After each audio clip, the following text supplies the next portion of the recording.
May nagsabi na sa kanila na yung binuntis ng ano nyo, alagaan nyo mabuti yan kasi napakalakas niya, napaka-gifted niya. Kung anong pinapakita sa akin ng Diyos, yun lang ang sasabihin ko. Hindi ako manghuhula. So 2025 kasi is tinawag po siyang the biblical year of awakening. So this 2025 is like kumakatok na yung Diyos sa pintuan natin. Calamities, talaga mas malala. Ang lindol, mas marami. Ang krimen, mas malala. Pagka-tribal, malala. Sunog, halos maya-maya. Isang masayang hapon na naman ang pagsasaluhan natin, mga kapitbahay. Sa hapong ito, pansamantala muna tayo sasamahan ng isa ring very talented Gen Z guest host. Parang rapo lang ito mangyayari dahil... Mula siya sa unang Hirit Barkada. Yeah, syempre nandito pa rin kami ngayon sa Tanay Rizal. At kasalukuyan ding mapapanood sa Prinsesa ng City Jail. Let's all welcome Jessica Fausto. Tao po? Sino yan? Tao po. Dito po ba yung kilalang psychic, Profesora X? Tama ka ng punta, Iha. Pumasok at maupo.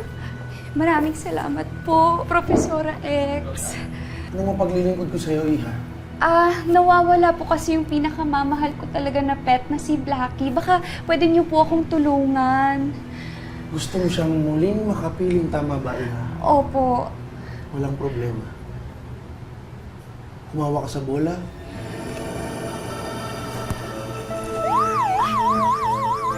Blackie, andito kami. Samahan mo ang iyong mami muli. Ay! Bakit po kayo tumatahol? Hindi na ako si Profesor, si Blackie na to. Profesora, may mali. Ano yun? Pusa po talaga si Blackie. Hindi po siya aso. Pusa siya? Ako po. Tao po, Sino yan? dito po yung pinakamagaling na psyche. Mother Rudy! Mother Rudy! Tama ng pagpapanggap. Yes. Sorry, tanggalin ko na po. Wala po yun. Sorry, Mother Rudy. Napakaswerte natin ngayong hapon dahil makakasama natin ang very special guest natin, ang isa sa pinakakilala, pinakamalakas na psychic sa buong Pilipinas. Walang iba kundi si Mother Rudy! Yes, hello po! Mga kapitbahay, espesyal ang hapon natin dahil pagdating sa usapang Vision Act Prediction, talaga namang siya ang unang pumapasok sa ating mga isipan. Maniwala kayo sa akin sa hindi, mas okay siya ilagay mo siya sa harap ng nakapi sa bintana. Naramdaman ko, na-feel ko na nandun siya, nakatingin na siya sa akin sa bintana. So, Alamin natin kung ano-ano ang mga nakikita niya ngayong 2025 na Year of the Snake. Patuloyin natin ang presensya at enerhiya ni Mother Rudy Baldwin. Magandang hapon sa'yo. Magandang hapon. Baka pwede niyo po sa aming madaliang i-share kung paano po ba yung proseso niyo personally as a psychic po. bawat psychic may kanya-kanyang kategory. Merong manghuhula at saka visionary. So ako kasi isang visionary. So wala talaga akong ginagamit na kahit ano dyan. Halimbawa may isang client pupunta sa akin, ayos lang talaga hawakan yung kamay niya, tapos lalabas na yung mga vision niya, sinusulat ko lang, sinasabi ko. Pag negative naman, ginagawan ko siya ng solusyon. Ganito, wala po kayong suit na In ganito. fairness, ang ganda ng Yes! bagay sa'yo. Okay lang po. Yes! Ayan na nga mga kapitbahay! Naku, nandito na tayo sa ating pinaka-favorite part, ang pagluluto! Siyempre, kasama natin si Mother Rudy Baldwin! Yes! Before anything else, balita ko, may kasama ka daw dito. Yes, Oo, meron. ang iyong pinaka-close na alam lahat ng ganap nyo in life. Si Miss Abby. Yes! Pasok po kayo, Miss Pasok po Abby! kayo! Woo! Balita ko, Mother Rudy, na ang iluluto natin for today ay paksiw na bangus with tanglad. Bakit nga ba, Mother Rudy, ito yung gusto nyong i-share sa amin today? Marami kasing klase yung mga paksiw, di ba? Yeah. May time na nagsasawa tayo sa mga karne, ganito. Ito talaga ang hinahanap kong lutuin. Yes. Napaka-fresh, napaka-masarap, at napaka-healthy din. Matagal, mapanis. Correct! Pwedeng Pag iba. nagluto ka nito ng medyo marami, 7 days na hindi pa sisira. Kahit huwag mo ilagay sa ref. perfect pang meal prep. Tanong ko lang, Mother Rudy, may contribution ba to sa success nyo ngayon? Etong dish na ito?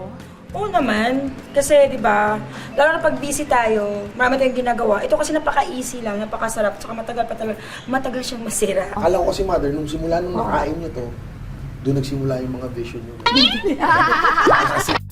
Para sa version na ito ng paksiw na bangus ni Mother Rudy, kakailanganin natin ng bangus, suka, hilaw na mangga, dalandan, luya, bawang, sibuyas, talong, siling haba, paminta, seasoning granules, tubig, dahon ng laurel, at tanglad.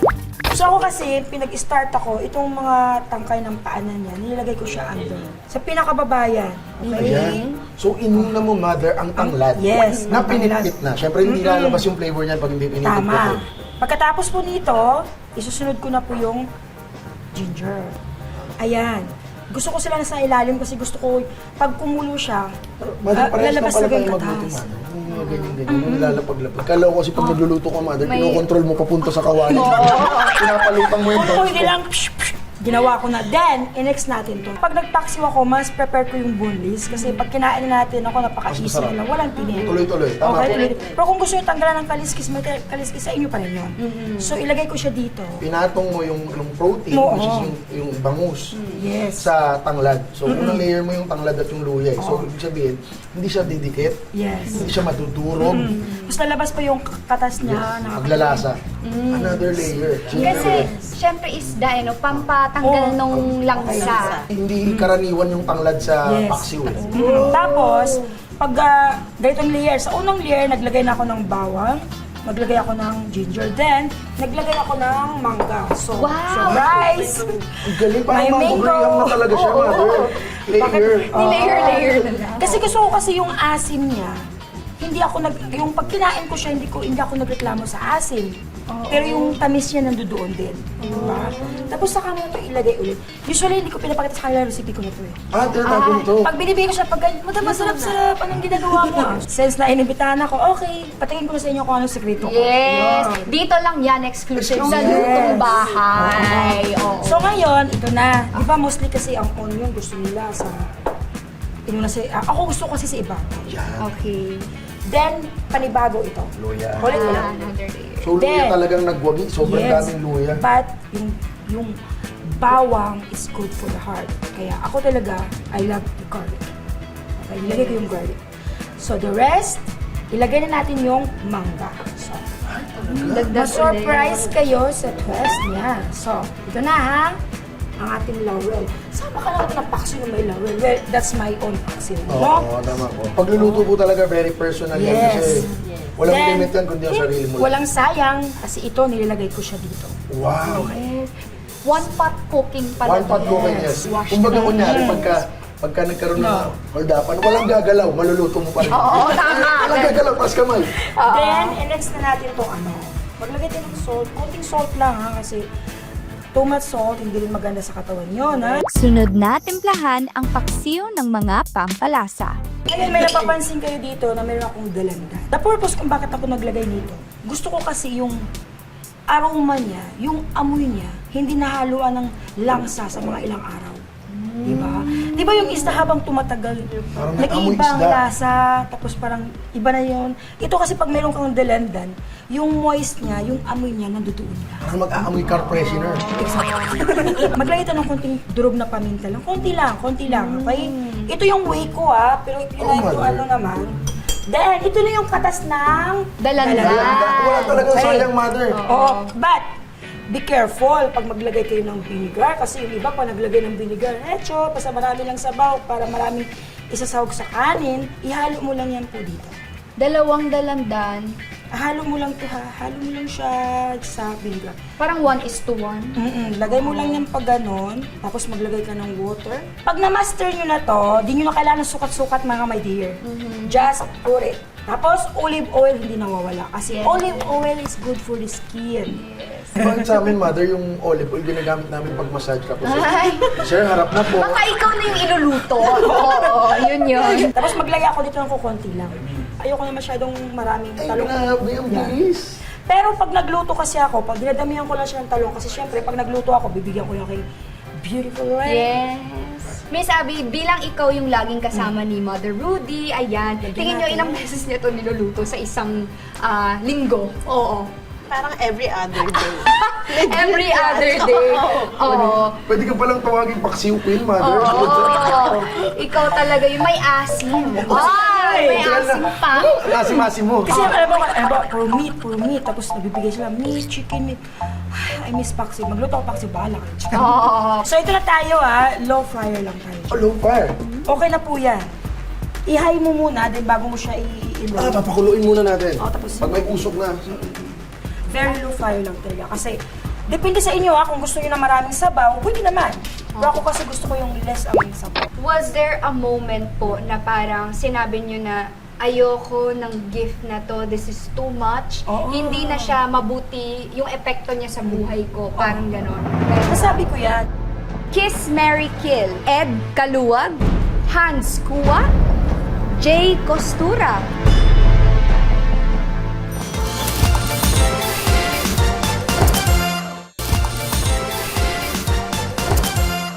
Mga kapitbahay, kasama pa rin natin ang pangmalakasang psychic na si Mother Rudy Baldwin at ang kanyang kaibigan na si Abby.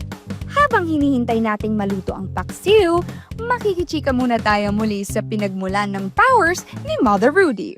O, paano po ba yung naging childhood ninyo? Kasi balita ko, ever since na bata pa lang talaga kayo, may ganyang experience na kayo. Nung 3 years old ako, pag sinabi kong may lindol, baga manood kami ng palabas na may gumuguho, tinuturo ko lang yan. Ay, Tapos sinasabi ko sa papa ko, ganong araw. So ang ginawa ng papa ko, bumili siya ng libro. Ano doon yung mga libro ng gera, atayan. Kasi di na ako makapagsalita pa, di ba? So pag sinabi ko, papa, yung kapitbahay natin, ito. So ibig sinasaksak, sino, yun. oh, shock. Yes, so nung 5 years old ako doon, nagsasalita na talaga ako. Talagang pinupunta ko talaga doon, uy kuya, atakihin ka ng puso bukas. Punta ka hospital ngayon ha. Sabi, pag natake ba ako? Mamatay ko, sige ko. May mga moments ba yung kapitbahay niyo na parang nagalit sa Ay, iyo? oo, Like parang, meron. ay, itong batang to, Ay, daldal oo. talaga, ano sinasabi. Oo. Ginagayad naman ako ng father ko. Talagang parang may support sa parents. Oo, kasi parang wala kasi silang choice kasi andyan na talaga yan. Hindi na Talagang talaga parang mawawala. tinanggap nila kung ano yung gift eh. Oo. Parang hinoon nila eh. Parang kumbaga, bago pa lang ako pinanganak, sabi ng lula ko, may nagsabi na sa kanila na yung binuntis ng alagaan nyo mabuti yan kasi napakalakas niya, napaka-gifted niya. Nilapitan lang daw siya. Random. Nilapitan lang daw siya nung babae babae ba yun na sabi niya, basta sobrang puti daw sa araw na araw sinabihan. Tapos sinabihan niya yung mama ko na, yung lalabas na sinapupunan mo, masyadong malakas yan. Ingatan mo yan. Ganun lang. Oo. Was there a moment po na parang sinabi niyo na ayoko ng gift na to, this is too much, Oo. hindi na siya mabuti yung epekto niya sa buhay ko, parang ganon. Meron ba? Nasabi ko yan, that was before na hindi ko siya naunawaan pa. Yung para bang, it's my fault na may nangyari sa kanya, para bang kasalanan ko, para bang sinisi ko lahat, pero that time kasi hindi ko na-realize.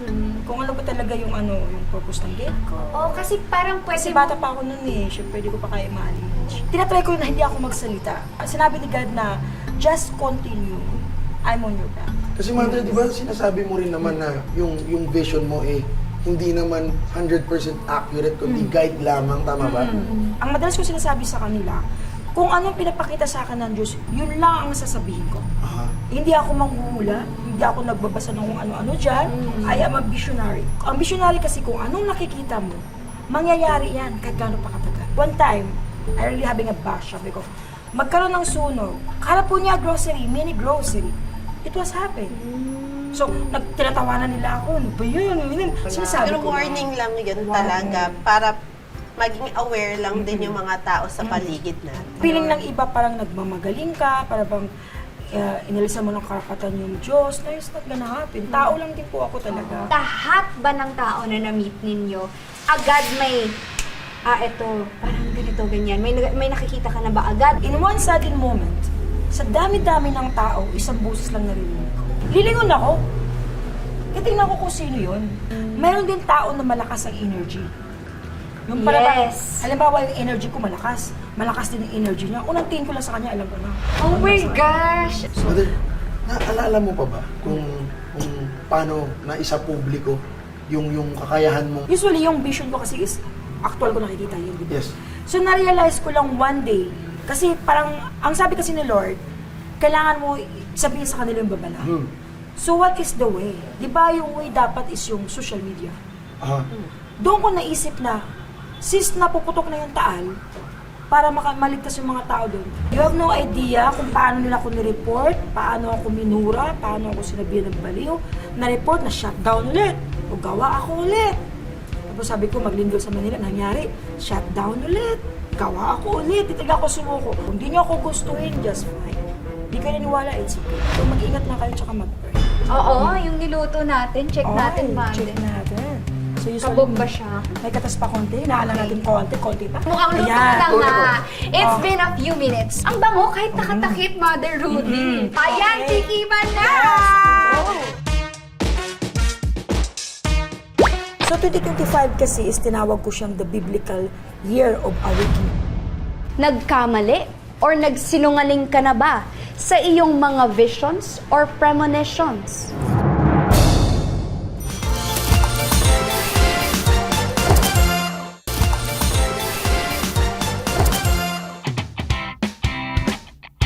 Yes, mga kapitbahay! Eto na tayo, tikiman na tayo. At syempre, gaya nga ng sabi ni Dudut, ito yung pinaka-favorite part niya. Syempre. Oo. Syempre, masarap yung belly. Lagyan niyo ng sabaw. Ayan, kuha para tayo ng malasap ang sarap.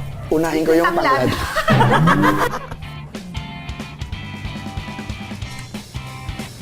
Madam Rudy, ang sarap. Hindi ako nagsisinungaling. Masarap talaga siya. Abi, may paksong napadala si Madam. Na-envision mo na yun. Pero tinatanong nila, ano ba sekreto? Bakit wala siyang langsa? Minsan, binibigay kong tanglad. Nakikurious sila. Kasi kung titikman mo ang dalandan at ang suka, yung dagdag ng dalandan doon, eh, yung asim na natural na hindi masakit sa lalamunan. Pag puro suka kasi may guhit dito. Eh. Gayunman, marami rin ang hindi naniniwala o sumasang-ayon sa kanya. Kung maalala ninyo na nag-post ako, nakaraan na, sabi ko na ang Taal ay talagang mag-eruption yan. Ngunit may dalawa pang volcano na mag-eruption. Ano ba yung mga good and bad criticisms na natanggap mo? Sinasabi nila, manluloko ka. Alam mo yung sisiraan ka lang talaga, para masira ka lang. Meron kasing parang link sa Facebook na nakalagay yung mukha niya. May mga question siya and then pag kinontinue mo siya, biglang kailangan mo magbayad para doon sa amulet. Eh, meron kang malaking pagsubok, di ba? Parang may nagreklamo sa'yo sa isang show. O, paano mo ba yun na-handle? Siyempre, mabigat yun public and all that. Although nasira talaga ako doon sa show na yun. Lahat naman nanonood doon, pinaniwalaan nila. Hindi na ako nagbigay ng side ko kasi dinala ko sa korte. Basta ito lang ang pakatandaan natin. Kahit anong reklamo, kahit anong paninira, kahit anong pagsubok, basta pag alam mo sa sarili mo na hindi totoo, hindi ka dapat matatakot. Ako kasi yung tipong tao na ayoko na maraming salita, ayokong pumatol. Gusto ko dinadala lahat sa korte. Kasi doon sa korte, maramdaman ko na may justice ako doon eh. Maraming nagpapasalamat. Kasi may pupunta sa bahay. Oh, ano pinagawa ko sa'yo? So, madam, sinave mo yung life ko. So, mas marami ang good kaysa bad. Pag mayroon kang basher, just ignore. Don't read the negative. Pasok dito, labas. Ay, Especially si Dudu to, I wanna tell you this in the front of the camera. Start the year this now. Before end of the year, somebody, someone na kukuha sa'yo para gaganap ka sa isang role. Of course, medyo padaitin ka lang konti, but take the role. May isang director makakapuna sa'yo. Then pag sinabi na siya, Dudut, try to lose your weight a little bit. Ay, oh my God, Direk, how many days lang yan? Wala na yan. Yun ang door ng success mo. GMA Pictures, baka naman. For you naman, Chiska, you're not gonna empty this year. Okay, but year 2026 is your boom year. Yun talaga yung taon na masabi mo na, oh my God, wala akong pahinga. But like, Lord, thank you sa blessing, but oh my God, can you give me a little bit rest? But next year kasi is talagang focus yung pangalan mo, mukha mo sa camera. Next year kasi is like, meron ka ng movie, meron ka pang comedy na mag-extra sa pag-guest sa pag-comedy show. Meron ka pang, basta yung blessing mo next year is overwhelmed. Wow. So 2025 kasi is tinawag ko siyang the biblical year of awakening. So this 2025 is like, kumakatok na yung Diyos sa pintuan natin.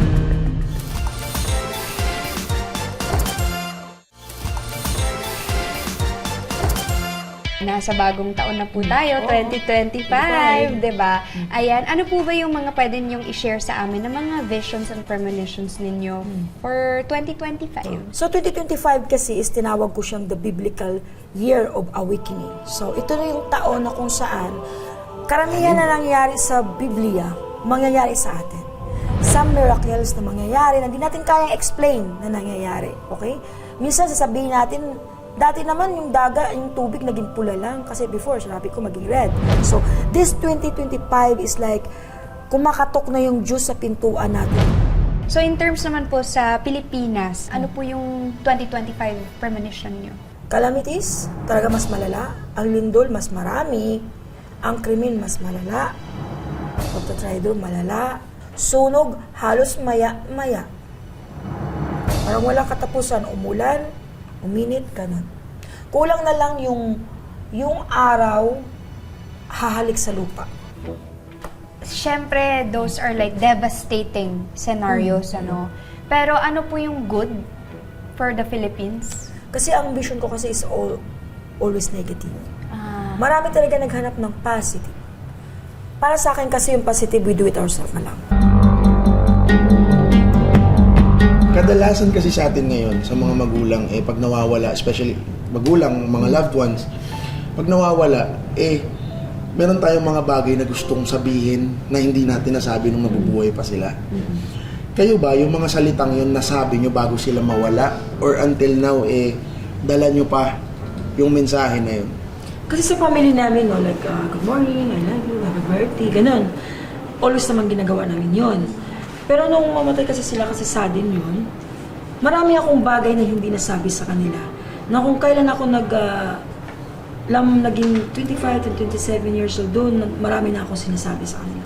Na gusto ko sabihin sa kanila, di ko masabi. Kasi when you're young age, masyadong bata ka pa nun. So hindi mo pa talaga alam, hindi pa malawak ang pananaw mo sa buhay. Talagang may respeto ka sa sarili mo, may pagmamahal ka sa Diyos, dapat mahal mo rin magulang mo.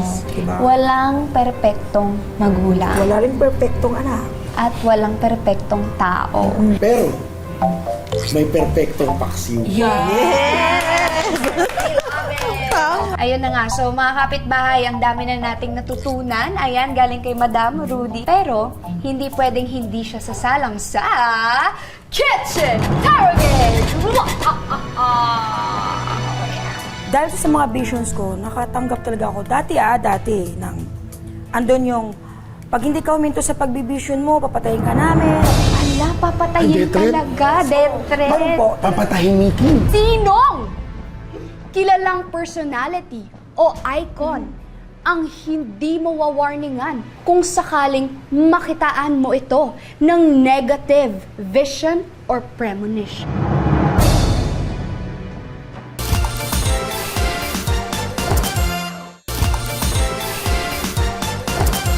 Ayan na nga mga kapitbahay, busog na kami! Welcome to Kitchen Target! Ready ka na ba? Ready na. Pero baka na-envision mo na yung mga tatanungin namin sa'yo. Mother Rudy, baka alam mo na yun, may idea ka, baka na-vision mo na yung ano. Hindi lahat alam ko. Go for it. Ayan, so meron tayong 5 colored crystal balls dito. Okay, so pipili lang tayo. At saka syempre, may katumbas ito na weird food combination.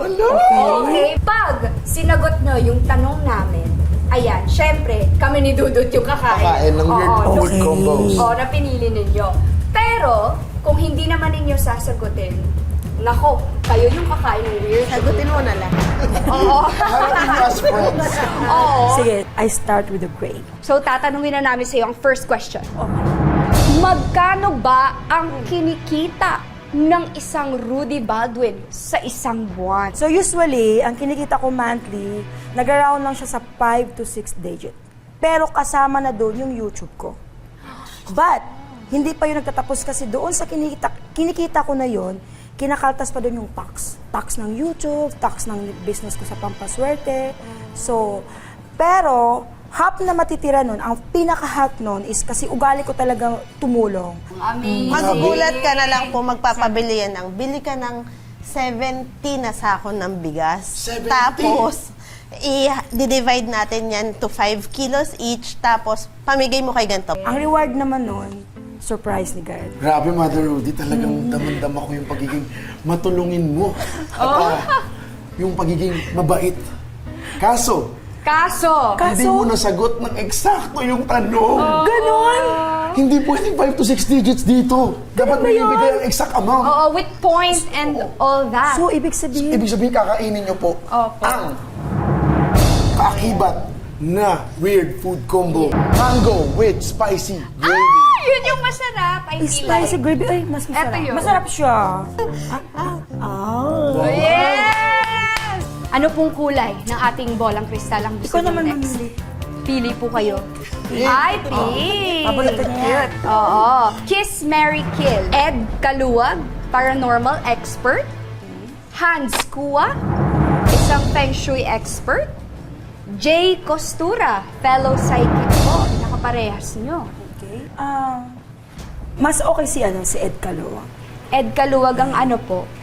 Ang, Curious tuloy ako, ano si Ed Kaluwag? Saan Oo. siya doon? anong pa sa kakainin ko na lang? Ano? Kakain, sasagot. Mahirap ba kasi lahat good na okay? Kaso lang kasi yung choices. Kakainin ko na. Kakainin. Go for it. Para sa pink, Mother Rudy, Kumain na naman ako. chocolate with mayonnaise. Eto! Ang sarap bagay na bagay. Hindi siya bagay. Green para unity. So, eto na ang iyong tanong, Mother Rudy. Ano ang pinakamatinding Oh my God. banta sa'yo dahil sa iyong visions or premonitions? Dahil sa mga visions ko, nakatanggap talaga ako. Dati, andun yung, pag hindi ka huminto sa pagbivision mo, papatayin ka namin, o kaya sisirain ka namin sa social media, mga ganon. Ala, papatayin Death threat? talaga, death threat. Bakit po? Papatahimikin. No. Anong meron doon, Mother Rudy? Bakit naman nila gugustuhin yun? Hindi, siguro na misinterpret nila yung pag-post ko. Kasi ang tao kasi, gusto nila, puro positive, puro masaya, puro yaman, puro pera. But you don't know na sa sobrang mong hangad ng ganyan, minsan ang tao tingin sa sarili naging juice na. Ano pa yung naging reaction nyo sa mga ganon? Una talaga, pag may mga bashers, hindi na ako nagbabasa. Actually, it's normal eh. May ginagawa ka man o hindi, sikat ka man o hindi, may bashers ka. Kahit wala kang ginagawa, di ka gusto, di ba? Pero kung may mga detreat kasi ako, ang ginagawa ko na lang, sinasagot ko naman sila, Diyos na lang po ang bahala sa inyo. Diyos na lang sumagot sa iyo sa part na yan. At dahil dyan kakain. Kain ka ngayon, Jessica. tayo. Cupcake with wasabi. Oh my God! Eto na, mga kapitbahay.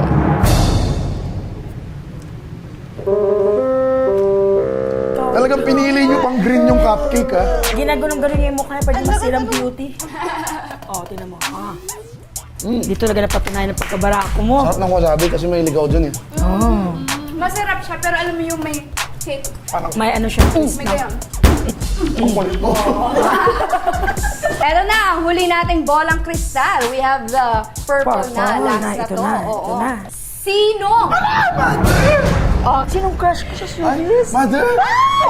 Sinong kilalang personality o icon ang hindi mo wawarningan kung sakaling makitaan mo ito ng negative vision or premonition? Ay, grabe, Mother. Ibig sabihin, quiet ka lang. Kain na lang tayo. Kain tayo, tara. Kahain. Masarap yan. Masarap Ang yan. bilis. Siyempre, tingnan ko muna kung may paniniwala siya sa ganong part. Kasi malalaman ko naman sa tao kung naniwala siya sa mga katulad ko or hindi. Pag hindi, don't waste your time. So kung naniniwala siya, Mother, sasabihin niyo. Pero kung Oo. hindi, Wag hindi. na. Oo. Wag na talaga. Kahit sino naman, wag na. At dahil po, hindi nyo nasagot ang ating last question, kakainin nyo po ang ating hotdog Oh my with God. peanut Peanut butter. butter! Yan pa naman Yun ang gusto ko sana. Parang you are not afraid to explore. Exactly. Parang ikaw lang. Grabe. Adventures Not ka siguro, afraid mother. of anything. Oh, mother. Uy, Love takot ako, or mother, not. sa ipis. Dapat palaban. Not bad. Uy, not bad. Bad, di ba sabi ko sa'yo eh. Galing. Na-envision ko na Kulang na lang sa kanya Gusto tinapay. nila eh. Yes, maraming salamat mga kapitbahay. Ayan, sa pagsama sa amin this afternoon. Siyempre kasama of course si Miss Rudy Baldwin. Kung gusto nyong balikan ang recipe niya na paksiw na bangus with tanglad, ayan, i-follow nyo lang ang Facebook page na Lutong Bahay Recipes of Success at itag nyo rin po kami para makita namin ang mga gawa ninyo, ang mga luto ninyo. Kaya magkita-kita ulit tayo mga kapitbahay dahil mas masarap umuwi kapag may Lutong Bahay! Woohoo! Nagbigay ka naman sa amin ngayon ng artista na binasted mo. Sino ang aagawan mo ng brilyante sa mga kasama mong sangre? Yun na, eto na. Ay, ito mabigat na. Kelvin, Angel, or Faith? Magbigay ka sa amin Ang dami. ng pangalan ng artistang nakatrabaho mo na pinakanakitaan mo ng attitude. Uy, attitude.